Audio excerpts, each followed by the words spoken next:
All right, ladies and gentlemen, thanks very much. Thanks for coming out this evening. Tonight, the ethics of pleasure. Now, the interesting thing to me is, in theory, everybody tells us that we're this incredibly self-indulgent, overly stuffed, lazy, no self-restraint society that does nothing but pursue pleasure. Factually, and if you look at the record, pretty much nothing could be further from the truth.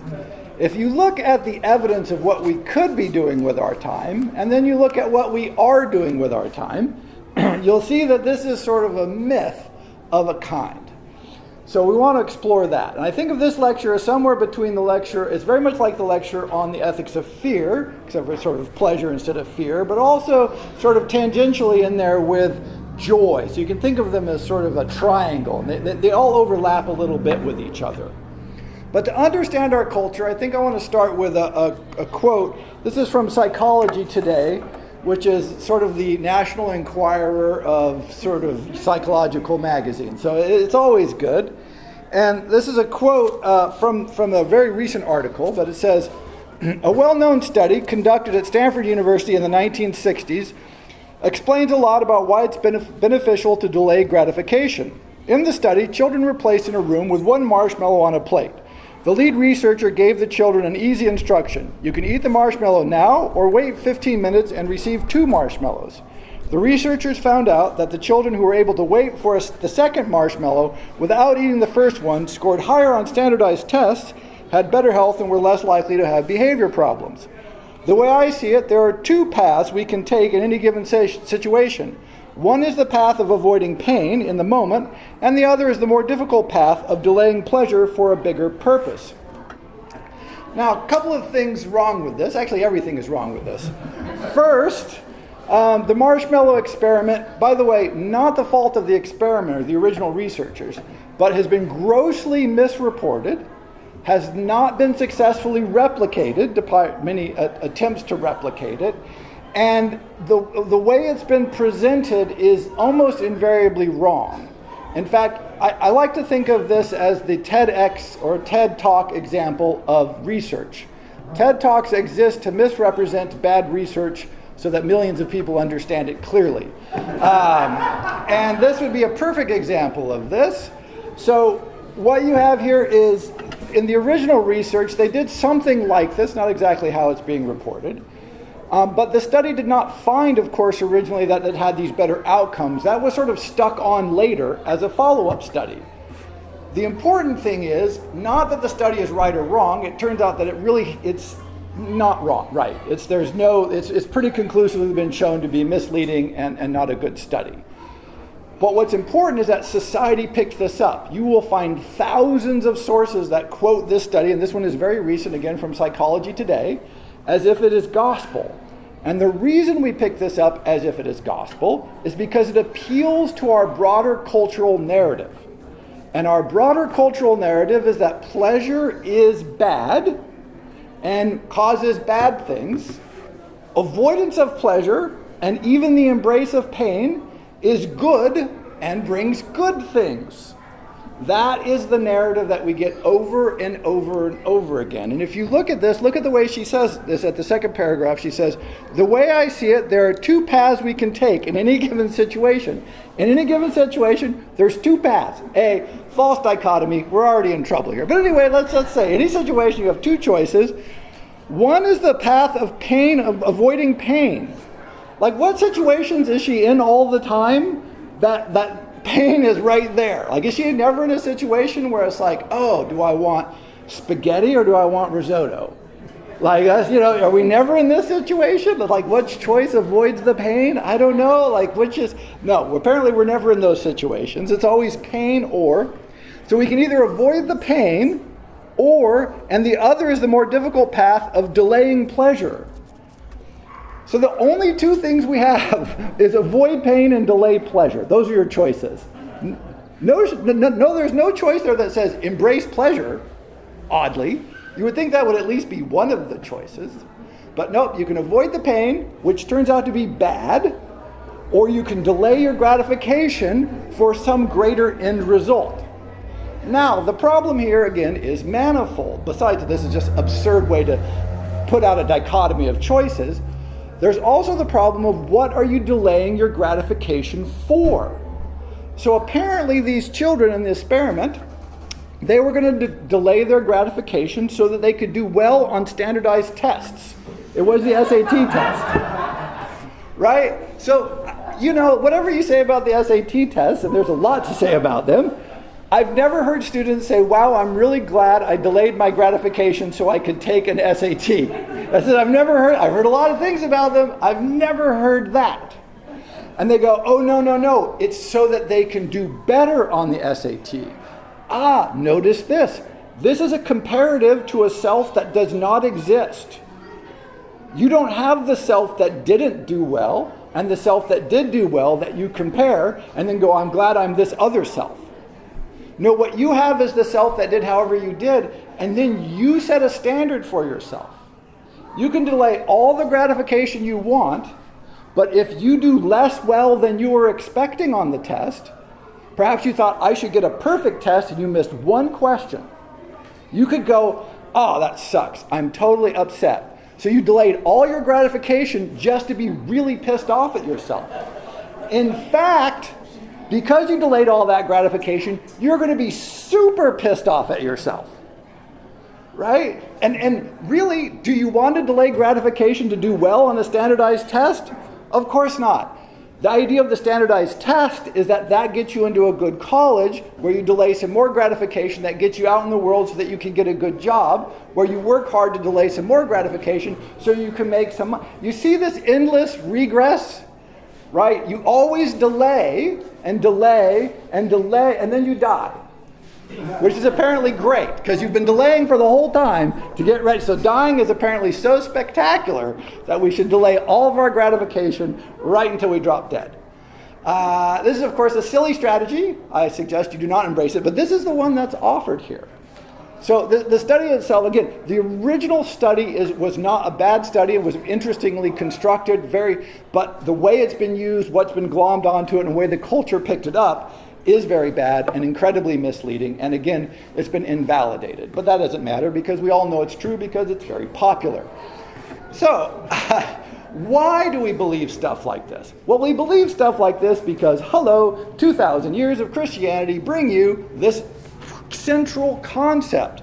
So if we read from some biblical quotes here, this is from a theological school in Colorado, I believe. And it says, they were talking about suffering, and they said, suffering is a product of the fall, a consequence of human sin against God. Suffering is in our lives because we are living in a broken world. Some suffering is due to our sinful and wrong choices, but some is due simply to the world being fallen. This aspect of suffering should drive us to long for a better world, a world redeemed and freed from sin, a world that God will come one day and establish. Notice, in this case, the suffering is here to help us. It guides us. It gets us ready for a new world, right? We just delay, keep the suffering going, because pretty soon something good is going to happen. The good thing is God's going to come back and make everything groovy. You just suffer along, pretty soon everything's going to be right. Nothing forces a person to confront their true self like suffering. Apparently we can never meet our true selves in pleasure, which is a weird idea, but we have this idea, right? Suffering causes our focus to turn inward, to face those parts of ourselves we might otherwise ignore.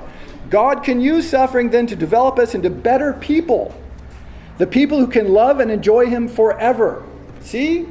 God is using suffering so that later on we'll be better people who can go to heaven and enjoy and praise Him forever. Now, as that might sound incredibly theologically bizarre, but this is core Christian theology right here from a theology school. But again, read what the psychologist said. The way I see it, there are two paths we can take. One is the path of avoiding pain. The other is the more difficult path of delaying pleasure for a bigger purpose. That bigger purpose is almost invariably always, again, delayed. When is God going to come back? Well, any day now. This turns out to be a very difficult theological question. People have been waiting for the return of God for a very long time. So far, to not much effect. But maybe tomorrow, maybe the next day. How long should you delay gratification? No one ever talks about that. When should you stop delaying gratification? When should you accept gratification in the moment? Now, of course, this doesn't mean then people say, oh, well, just do whatever you want, have all the pleasure you want. On one hand, sure, why not? Have all the pleasure we can have. But the notion of saying, oh, what if we actually stop and ponder what would be good pleasure? How much pleasure is the right amount of pleasure? Which pleasures are the best? Which pleasures are good to pursue? Which might be harmful to pursue? We tend not to ask these questions. We don't have classes in the pursuit and perfection of pleasure. This 7-semester course, right? We don't have that class for some reason. It would be a great class, I would think. How to increase your pleasure, right? We tend to oh no pain, no gain, right? That core message, suffering will make you better. This is how you improve yourself. Nothing makes you turn inward like suffering. And I think suffering might make you turn inward. Suffering might also make you confused and scared. And again, like the lecture on fear, you can't think clearly when you have fear. And if perfectly reasonably the pain and the suffering causes you to feel fear, then you're probably not going to think very clearly about anything. So this is the narrative that we've received and imbibed, and it keeps us from thinking clearly about pleasure. In fact, it's hard to find things where people just talk about, okay, what should we do with pleasure? What would be great pleasure? What's the right amount of pleasure? Which pleasures are health-giving and reinforcing and bring you joy? And which ones are not that helpful, probably damage your health in the long run, et cetera, et cetera. If you do look this up, by the way, another modern research small r in dubious air quotes, you can see all this stuff on dopamine, right? You're addicted to dopamine. Video games make you addicted to dopamine. Pornography makes you addicted to dopamine. And you see all this detox your brain from dopamine. You got to get off the dopamine. You're being confused and paralyzed with dopamine. And they say, oh, it's the pleasure hormone. It's the pleasure hormone your brain releases to make you happy. It's what gets people hooked on meth. So playing video games is like taking meth, because you're getting this all stuff's all over the place. And again, of course, this is wrong in just about every way, but we like this narrative, and it's a popular narrative because it feeds in this notion. People like to play video games. It makes them happy. It must be wrong. Right? Ipso facto, we've got to attack the video games because people seem to be enjoying it too much. And we're very suspicious of anything people enjoy too much. So it turns out dopamine is, it's human biochemistry and it's neurochemistry, which is to say so stupidly complex and about which we know so little, draw no conclusions at this early date. The human mind and the endocrine system it's just crazy up there. But we do produce this thing called dopamine, and it has been shown to be highly correlated with things that give you pleasure and things that give you pain. It is not a pleasure. It is associated with pleasure. It's also associated with pain. It's also associated with all kinds of things, like baking bread. So the smell of baking bread makes you happy, and it gives you a little dopamine hit. So don't bake bread. It'll make you flunk out of college. Right? This is the argument. But if anytime they say video games in one of these articles, you substitute bake bread, you'll see just how totally absurd it is. And here's the difficulty. By the way, it's this kind of argument that led the Chinese government to ban young people playing video games. It's now illegal in China for young people to play video games because it's ruining their minds and making them unfit for the communist state. So no video games for you. I think you can play 1 hour a week or something. It's unbelievably restrictive. So it's bizarre, right? Also bankrupt a lot of video game companies. So if we think about this, a better question to ask is not detox your brain, video games are trying to kill you and it's like taking meth. Would be like, oh, you enjoy playing video games, what's a healthy amount for you to play? It's like alcohol. Alcohol is evil. No, a lot of people like alcohol. Some people are alcoholics, it's not good for them. Drinking too much alcohol is bad for you. Not drinking any alcohol turns out to be maybe bad for you too. The life expectancy of people who drink is weirdly slightly longer than the people who don't drink anything at all, which is strange. But if you drink a lot, definitely shortens your life. Right? So it's like, well, which one of these, what's a reasonable amount? Also the notion that people are variable, right? Some people should not drink. It's not good for us. I'm one of those people who really, I just drink a lot. I like to drink all of it, whatever it is, all at once. That's how I like to drink. It's called binge drinking. I find it unbelievably pleasant. I don't understand one drink. This is a stupid idea. Would you like a glass of wine? No, I'd like a case of wine. Thank you very much. So I tend not to drink it all because it's bad for me.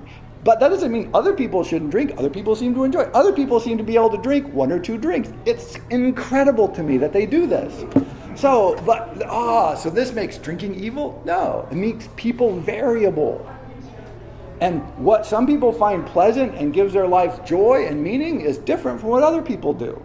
What's healthy and reinforcing for some people is not good, that's not reinforcing for other people. And so that's the question you want to ask, is not, is this thing evil? Is this pleasure enhance my life, make me feel good, and does it have long-term ill consequences? If yes, maybe avoid. If no, why avoid it?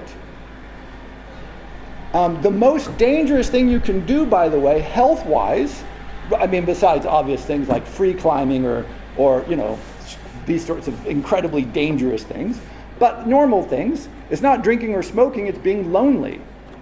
Lonely is vastly worse for you health outcome-wise. It's better to be a heavy drinker and a heavy smoker with a lot of friends than it is to be no drinking, no smoking, and be lonely. The medical evidence on this is totally clear.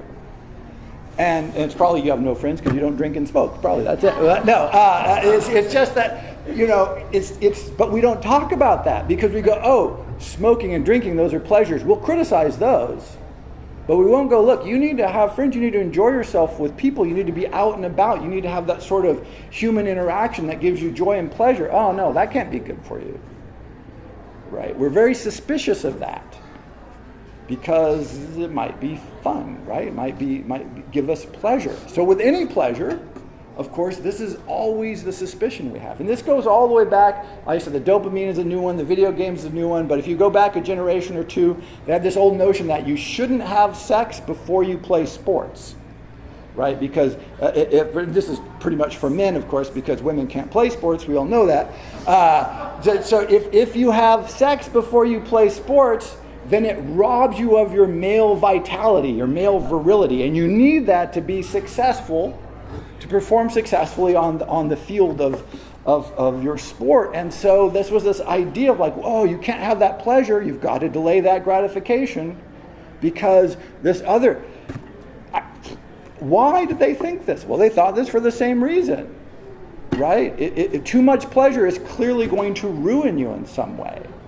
In the Middle Ages, they had this concept that it made you, if you had too much sex, men, again, women don't seem to matter in these stories, you would become feminine, right? This is how men became feminine, is if they had too much sex. I think it was Diogenes Laertes in the Greek world said, oh, young people these days, they wear warm clothes in the snow. It's so horrible. It's going to make them soft and effeminate. They need to endure this pain. They need to learn to be strong, not wear clothes in the snow. Right? I'm like, ooh, that's kind of rough going. Right? No, got to make them tough, make them manly. The Persians, they didn't have so much snow, but they weren't big in that kind of concept. But we have this central notion. So the ethics of this, of course, again, as always with ethics, morals generally more societal, ethics are more personal, is to learn to ask that simple question that I asked before, is this good for me? Does this pleasure harm me in the short run? Does it harm me in the long run? Does it make my life bad in some ways? Is this immediate gratification that's going to cause a long-term problem? Or is this just fine? This is a perfectly pleasant way. I'm enjoying the pleasure. Notice, by the way, if you have a whole bunch of pleasure, isn't that all right? Right? And people say, well, you don't succeed. Succeed at what? What defines success? This is why I said, what is the delayed gratification for? Is it not for some pleasure further on down the road? They usually say it is, but then of course, like I said, it always gets pushed off and off and off. You never arrive at the delayed gratification. So if you are delaying your gratification for some reason, then it's good to know why. And to be able to go, oh yeah, I'm sacrificing these pleasures I could have now because I'm going to have those pleasures later. And there's even a certain joy in that, right? Like we go, oh, that's kind of great. I'm just going to focus. I'm going to work hard, or I'm going to practice, or I'm going to hold off on that because I know that in a week or a month or a day, then I'm going to be like, oh, this is going to be awesome. For me, this is always, anytime I have to get up early, which I don't like to do, I always tell myself, but I'm going to get a nap. Right? Like that's my trade-off with myself. And I love taking naps. So the notion that I'm going to get a nap is like, I'll get up early, a little bit of suffering, but I know I'm going to get a nap. That's my reward. So that delayed gratification is not that delayed. And I know it's coming. Right? Also, you want to make sure that if you are delaying gratification, again, that you know why, and that you've actually thought about, is this necessary? Right? It's one of those notions of, I've got to, again, if we look to the college example, because they use the SAT here, it's like, I've got to work really hard so I can be top of my class and get good grades. And it's like, you know what? You just graduate with a degree. And your degree says, if you get 4.0, you get the same degree as somebody got a 2.0. Same exact piece of paper, same degree. Congratulations.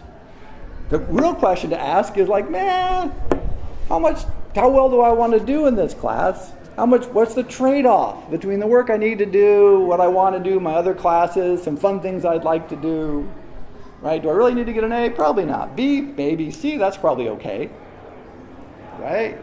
Right? Ask those trade-off questions, right? Why? If I'm delaying my gratification to get a degree, well, don't delay too much, because you're probably going to get the degree, and really your overall GPA makes no difference whatsoever. Again, same piece of paper. And this happens all the time because we're told we need to suffer. We go, well, I guess that's just the deal. I won't think about the context or the outcome or what I'm delaying for. Right? And then, of course, I always want to make sure that the pleasure that's being delayed for is somewhat concrete, because we're really good. This is back to the fear lecture. Some fears are very educational. Like the example I use is it's terrifying when you stand next to a cliff, which is good because if you fall off, you die, and we don't want to die on average. If I see somebody in a video climbing a mountain, I get the same fear, but I can't fall off. This is a false fear. Pleasure works the same way around. It's easy to trick ourselves that some abstract pleasure that I'm delaying for is going to be spectacular, right? It's going to be great. But we've all had this experience, right? That we delayed and waited and something, we achieved something, and then like the next day you're like, meh. Wait a second. Was that really worth it? Did I really need to do all that? Was that price too high? Like, wait a second. So those are those two questions. One is on the delay part. Why am I delaying? Is what I'm delaying for worth it? And is it a real thing as opposed to some sort of artificial construct that I'm just imagining I want, and as soon as we get it, we're like, that wasn't all that great after all. Flip side, same thing for pleasure, is to ask yourself, okay, what pleasures are attracting me? Are they healthy or unhealthy? Are they good for me? Do they advance what I generally feel about myself in the world, or do they damage me? Right? Do they damage me in small ways? Do they damage me in big ways? Do they damage me in long-term ways? I mentioned this in another lecture a couple of years ago, where sometimes I think it's slightly, it's not good not to get drunk. Right? There are some events where if you don't get a hangover, I kind of feel you did it wrong. But you don't want to get a lot of hangovers because they're painful and awful. Right? And sort of judging the merits of these things is tricky. Right? If something is sufficiently celebratory, shouldn't you sort of get a little too drunk? Right? Isn't that perfectly human? Isn't that a great pleasure to embrace, potentially? But if you do that every day, that's clearly going to be bad. Right? And so trying to figure out how this, and by the way, is this hard and feels awkward because we never seem to ask these questions. It is not the kind of cultural questions we tend to ask. What pleasures do I like most? Which ones are easiest to gratify and therefore least likely to cause me to be upset? Which ones have no side effects? Which ones have positive side effects? Which pleasures actually enhance my life and make me feel good for a day, a week, a month, a year? Some people go, once a year I go out and I hike for a week through the Olympics and I feel good for the year.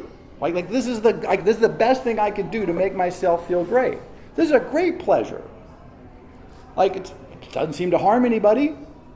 Makes them feel great. So yeah, excellent, wonderful.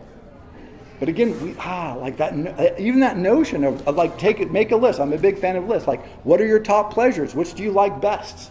Which do you find most pleasing? Do they have any negative side effects? How easy are they to achieve? If they're really easy to achieve and they have no negative side effects, like, knock yourself out, get 500 of them or whatever it is. Why not? Like, what would stop us? And again, you can put the contrary list is to say, well, if I'm not going to indulge in this pleasure because I'm going to pursue some other purpose, which might be totally great, why? And does this pleasure really interfere with it? I'm often suspicious of this. You see this a lot in work culture, by the way. If you get a job, you'll see, particularly when everyone was in offices, they really liked you to be at your desk. They didn't care if you were doing anything. They just like you to be at your desk because that's where you're supposed to be. And so instead of taking a nap or going for a walk or having some other pleasure, you're like, oh, I'm supposed to be here at my desk for some unknown reason. Am I doing anything productive? No. Right? Am I going to do anything productive? No. And yet, here I sit. And it's because you need to look like you're being productive, so you're going to suffer through that. But if you were just wandering around work, enjoying yourself all the time, then that's very suspicious. People will be like, hey, what's that person doing? Why are they enjoying themselves? Shouldn't you be doing some work? Maybe yes, maybe no, but people don't trust this. Right? So asking yourself that, is it necessary to delay? Or am I just sort of been trained into this notion that if I don't suffer and sacrifice? You can look this up, a lot of studies have been done on running versus walking. And it turns out that the cardiovascular benefits of walking are pretty much exactly the same as the cardiovascular benefits of running. So from a health perspective, like running until you pass out all this, it's not any better than just strolling about. I mean, you can definitely run further if you run. If that's what you want to do, you want to run a long way, that's great. People enjoy running. Knock yourself out. Do all that running. But it's not really more healthy for you. Cardiovascularly, walking is pretty much as good as running, and it's a lot better for your joints and all this other stuff. But we know that doesn't work because you need to run, you need to feel that pain, you need to go through the pain barrier. Right now you need to run a marathon and prove that you can grind that out for, I have no idea. People want to run marathons, I'm totally happy for them. Go, knock yourselves out, that's great. But it's not a health thing. It's for some reason you want to do it thing, which is great, have fun. It's a joyful, but that's what people say. They don't say, oh, it's a joy, I ran a marathon, it was such a joy, I had so much pleasure. Like, oh, I ground it out. It's like, why? I thought you enjoyed running. No. You got to grind it out. I'm like, why? Why would you? Why? Well, healthy. That's the first thing they'll fire you is healthy. It's like, well, not really.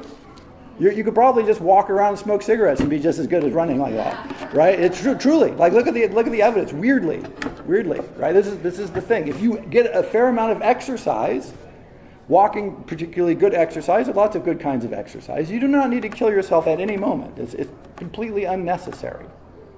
It doesn't really have a lot of health benefits, and often they injure themselves. This is a great thing about CrossFit. If you know people who are in CrossFit, they're always injured. It's hilarious. I'm like, they're super fit except for when they're injured, which is all the time. So I'm not against CrossFit. That's great. Knock yourself out. Have fun. Have joy. It's a pleasure. It's a pleasure. Tell this to the CrossFit people. Ask them, is it a pleasure? Right? No, I'm grinding. No, it's a pleasure. No, grinding. But apparently they enjoy grinding, but they don't want to say that. Because, if it's just fun and a pleasure, well, that can't be good for your health. And so, you get this all the time. People at work, grinding, working. Grit. A while ago, there were books on grit. Like, oh, who's successful? The people who have grit. I never know about that. I always wonder, grit, really? Or maybe it's just people enjoying themselves? And also, when we talk about delayed gratification and success, you always want to go, ooh, whose definition of success? Because if somebody said, oh, how are you doing? I'm like, good, I enjoy my life pretty much every day, all the time. I'm like, well, that seems kind of successful to me. Is that not, what are you doing? Oh, I'm having a hell of a lot of pleasure. Pleasure. It's like, that seems successful. I've never heard anybody say that, oh, what's your metric of success? Maximum pleasure. See, that even sounds wrong. It sounds vaguely immoral. Right? We're not supposed to go for that.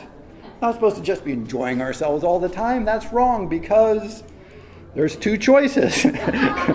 Avoid pain or go for a bigger, delay pleasure for a bigger purpose. These are the only choices. Pleasure is not on the list, by the way. It wasn't one of our choices. And God's going to smite us. So that's no good. We're cursed. So pleasure can't be right by definition. It's the weirdest thing. In fact, it's the metaphor, of course, for masturbation, which is pleasuring yourself. Ooh, that's bad. I've always thought, what a weird phrase. That's bad. Pleasuring yourself. Shouldn't you enjoy yourself? Shouldn't we find ourselves pleasing? Isn't where pleasure originates is in us? Right? What a weird, but that's very suspicious. We even say, oh, they're very pleased with themselves. That's a put down.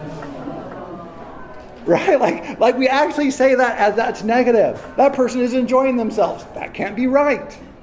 Right? It's hilarious. It's just so, and it's everywhere. By the way, once you start seeing this and you start listening for it, it'll drive you mad.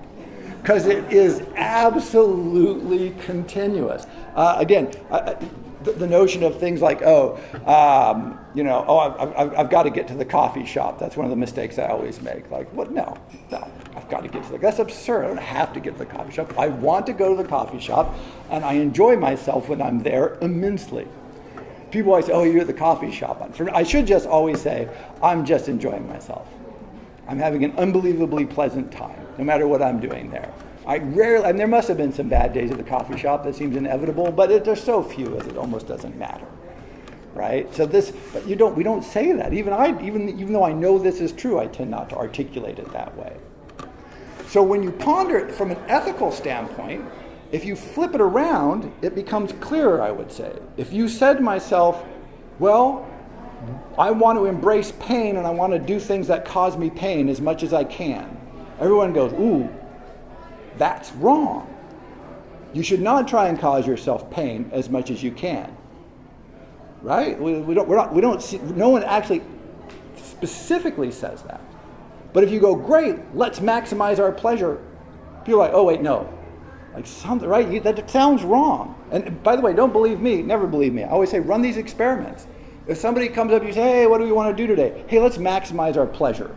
Let's have as much pleasure today as we can. They'll be like, theoretically that sounds good, but it's weird, right? We never say that. At least I don't believe I've ever heard anybody say that. But we should say it. If you say it to people, they'll be like taken aback. And if you think about it, you're like, yeah, why wouldn't we try and do that? Why wouldn't we get up in the morning and go, today is great. I'm going to try to get as much pleasure out of it as I possibly can. You never see that in those little motivational videos or the little phrases on posters and stuff. You never see some guy with, I don't know, just hanging out going like, yeah, maximize your pleasure. Go for it. Or not. It's up to you. Right? Like it's never that. It's, attack of the day stuff and you can do it and grind and grit and you're powerful and you can be anything. Can I be anything? Can I be a glowing ball of pleasure? Because that's what I want to be. That doesn't seem to be when we tell kids you can be anything you want, including a glowing ball of pleasure. I bet they'd be like, yeah, I'll pick that one. So we never say that. Right? We did, Sybarite is always the thing. When we ask kids what they want to be, I think we should first teach them what a Sybarite is, which is someone who lives for pleasure and joy. And then they'd be like, yeah, son of a bitch, I didn't know that was an option. I'll pick Sybarite. Life ambition, Sybarite. It's very closely related to a fop. or a flaneur. All kinds of good career choices there. But we don't, when we ask kids that, we don't mean that, right? We always want them to say, oh, electrical engineer. Well, oh, good for you, kid. Be an electrical engineer. Why? Enjoy yourself. Now, if you enjoy being an electrical engineer, excellent, but don't tell anybody, because you'll lose all your credibility. You have to be struggling to be an electrical engineer. You have to really hate it, but you do it anyway. Then that's good. Yeah. So when you ponder this and you reflect on it, just again, repeat just a little bit here. Look at these phrases. Nothing forces a person to confront their true self like suffering. Suffering causes our focus to turn inward to face those parts of ourselves we might otherwise ignore, like the parts that really want to just enjoy themselves. God can use suffering then to develop us into better people, the people who can love and enjoy him forever. Right? This is absolutely dense in our society. The suffering and the delaying of gratification will make you a better person. We have a study that proves it. Some kids didn't eat a marshmallow and they did well on the SAT test. Hey, presto, don't enjoy yourself, suffer. And you'll be better on SAT tests. Yay. Right? It's just like, what? This is the weirdest concept, and yet totally consistent. But if given the opportunity for pleasure, or given the opportunity to avoid pain, or if you're thinking about delaying some gratification, take a moment, pause, and ask yourself, why? What for? What's the downside? What's the benefit? Is this something worth delaying gratification for? Like, really? This is one of the things I thought when the 2008 financial crash happened, and lots of people lost jobs that they had had for a long time because everybody, of course, the economy just went way down. And I thought, wow, a lot of these people had worked jobs they didn't like to save up for retirements that they're not going to get. Right? That's they delayed their gratification and then got kicked in the crotch.